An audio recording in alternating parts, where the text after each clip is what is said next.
This is a bonus episode of the Buckeyes TomOrrow Morning podcast. You're getting an extra one because I was planning on doing this one today and then had the Mason Wilhelm commitment, 2026 offensive lineman. They got that one as your morning show, but lots of good interviews this week with Ryan Day and some Ohio State players. You're going to hear a little bit from several guys on this show. We're going to start with Ryan Day, just sort of the Buckeyes heading into their game against Purdue. Obviously, you have some of the most talented players in the country, but when teams try and take some of them away, let's use Jeremiah Smith as an example. When you go into a game knowing that teams are going to try and take Jeremiah Smith away from you, do you go in with a game plan specifically trying to get the ball to him? Well, we're always trying to find the way to get the ball to our playmakers, certainly Jeremiah, but then there's also a balance of making sure, you're doing what makes sense to move the ball down the field. But we're always trying to identify early on what everybody's plan is. It's usually not just what they do; it's usually something different. But whatever that is, and then we try to adjust from there along the way, trying to make sure that we're intentional about how we spread the ball around. This year's Purdue team, obviously not outstanding. I'm not going to sugarcoat anything here. They are 2-7. They are 0-6 in the Big Ten. Those numbers sort of speak for themselves. However, this is also not last year's Purdue team where they lost 5 games in Big Ten play by more than 3 scores. So this is not exactly the same team that you saw last season. So now they're not getting blown out at all like they did last year. Their biggest loss in the Big Ten this year is 19-0 at Northwestern. Everything else has been mostly 1 and 2 score games. And they made it a 60-minute game against Michigan up in Ann Arbor last week. So what are Ryan Day's impressions of this Purdue team? Well, if you watch the film, which I know everybody in our building is, they're getting better every week. And I think, it's important to watch each team and figure out where they are and then, where they've come from. And I think each week you've seen them progress in all areas. I thought they played really well last week. Played that game all the way to the end, into the fourth quarter. And so I think it's a team that has gotten a lot better. And like you said, they've lost some close games here recently. So, we got to play our best. And that's, as you know, we've mentioned all the time, we want to play our best every week. And so I think the guys understand that when we go on the road, like this is a conference game against a team that's getting better every week. And, we saw what they did last week. So we got to be on our game. Ohio State enters this game number 1 in the human polls, number 1 in the college football playoff rankings, and unbeaten, and the defending national champions. So things are pretty good at Ohio State. However, there's always stuff that Ryan Day is looking to improve. The running game, certainly on offense, are looking for some improvement probably there. They're looking to improve everywhere. But if you're going to look at one section of the team that's a little bit of a concern right now, it would be the special teams.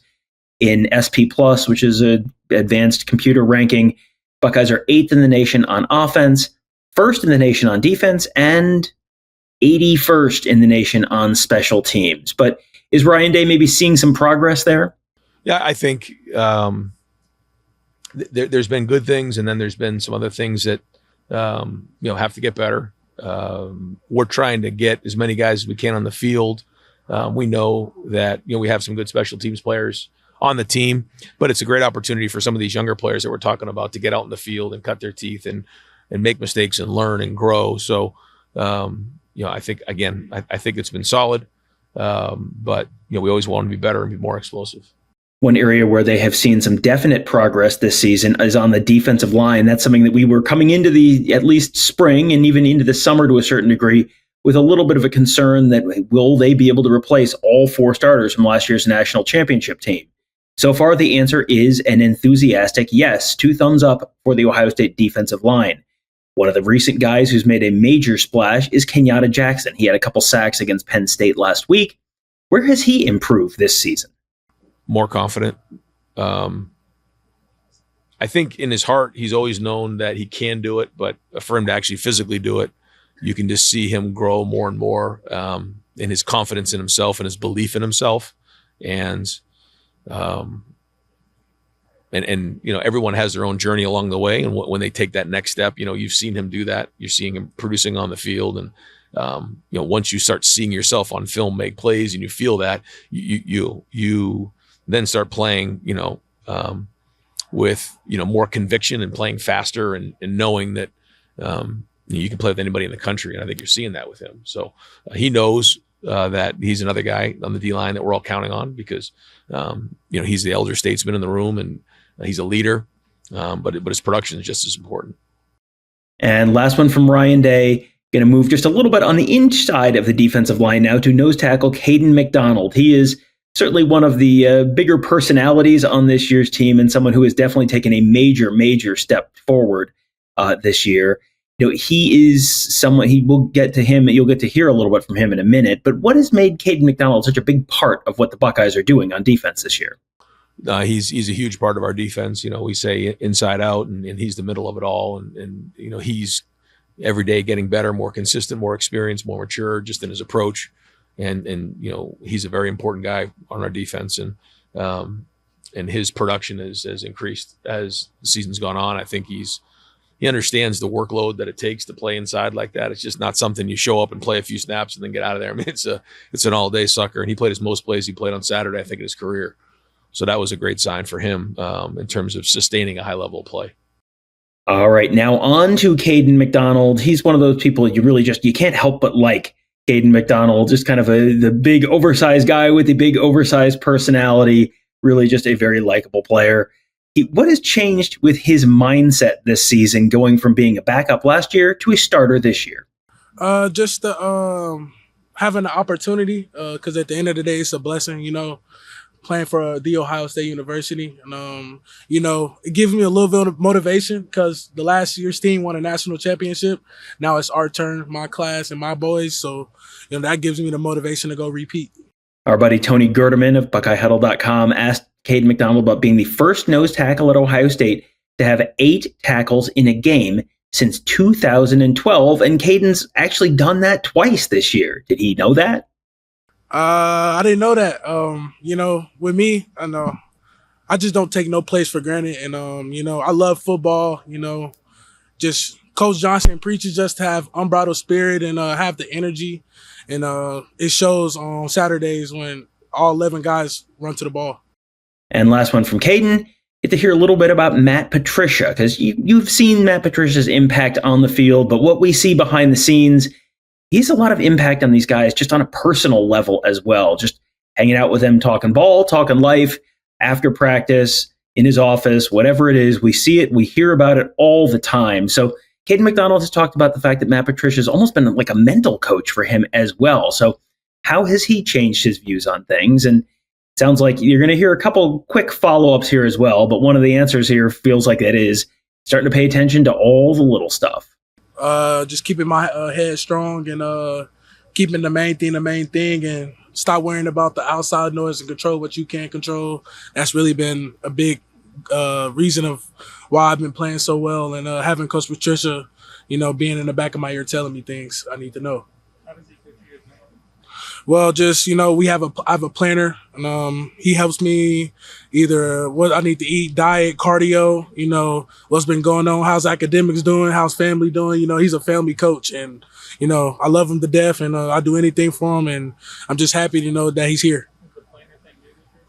Yes, this planner been going on since the summer, so every day just putting the basics down, the fundamentals down, and just going from there. Now over to the offensive side of the ball. Going to let you hear a little bit from Julian Sayin, because you get to hear from him after games, but I feel like we're not doing enough with him, so I'm going to try and do more. Let you hear a little bit from him, because boy, he has turned into a major storyline around this year's team. Came into the year having won the starting quarterback job, but a little bit of a question mark. And if you go back and watch that Texas game, obviously they're keeping him under wraps a little bit, and they just don't want to have him lose the game for them. At this point now, he's the Heisman frontrunner. It's only 2 months later. It is wild how fast things have changed for Julian Sayin. So what does he think about being a Heisman frontrunner right now? It's an awesome feeling, but nothing happens without the team, and we're all focused on team success here. We have a lot of great players, and guys are up for awards, or they're on watch lists, but we're all focused on team success and how can we get better each and every week and keep developing, because it's all about where we want to be in December and January. Julian Sayin is definitely not someone who is going to sit around and tell you how great he is and how he deserves to win the Heisman Trophy. So Stephen Means of Cleveland.com took a very smart approach to this one. Basically said, yeah, I know you're not going to talk about yourself. So let's talk about the other guy the school is also promoting as a Heisman contender, Jeremiah Smith. What sets Jeremiah Smith apart from everyone else?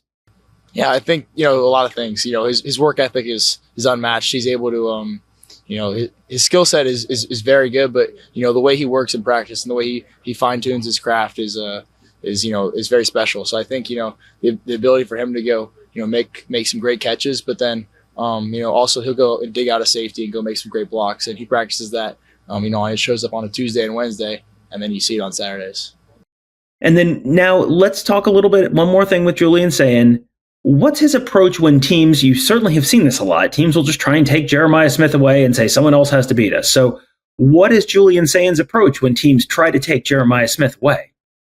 I think we kind of expect it sometimes. We expect that sometimes, they're not going to give us one-on-one. Got to have a situation. Teams probably, not going to give us one-on-one. We have a lot of great receivers and some tight ends, really good tight ends too, that make great separation. So I think, it's kind of like pick your poison. And finally, a couple from a guy who is going to be a big storyline on the broadcast, I'm sure, on Saturday, tight end Max Klare. He started his college career at Purdue, put up some big numbers for the Boilermakers last year, and then transferred to Ohio State during the offseason. Now, his brother Luke, younger brother, he is a redshirt freshman tight end on this year's Purdue team. He wears number 89, so if you're looking for him, that's who you're looking for. Is this a game that Max Klare's been dreading? Has this been a game that Max Klare's been looking forward to? What's his approach going back to face his old team? Yeah, no, I've looked forward to it. It's going to be fun to go back. Obviously, my brother's still on the team, so that's very exciting for the family and also for me to see him out there. It'll be cool. So I'm really excited about it. Should be a good time. Max said that between him and his brother, they are expecting about 50 family members, maybe more, for this game. Good luck getting all of those tickets for that one. So last one from Max Klare. Obviously, playing at Purdue last year, they didn't beat an FBS team all season long. And now you're going to play for the team that's the defending national champions and currently the number one team. So no disrespect to Purdue, but you're kind of playing a little bit of a different level of the sport there. So when you make a transition to a new program and sort of a different level of a program in the sport, how long does it take to feel like you really fit in? Yeah, I think really just, after fall camp and, getting acclimated with new people and new faces and new scheme. And, it's an everyday process and you just keep getting more and more comfortable for sure. So there you go. A little bit from Ryan Day, a little bit from Kaden McDonald, a little bit from Julian Sayin, and a little bit from Max Klare. Give you a little sampling, a little buffet of the Ohio State interviews from earlier this week. Looking forward to the game against Purdue that will kick off 1 o'clock Eastern time. Yes, 1 o'clock, not noon, 1 o'clock Eastern time on Big Ten Network. We'll be there for full pregame coverage, postgame coverage, all the stuff you've come to know and expect from us, all at BuckeyeHuddle.com and YouTube.com/BuckeyeHuddle. That'll do it for today. Thank you guys all for joining us. Have a great day. We'll talk to you tomorrow.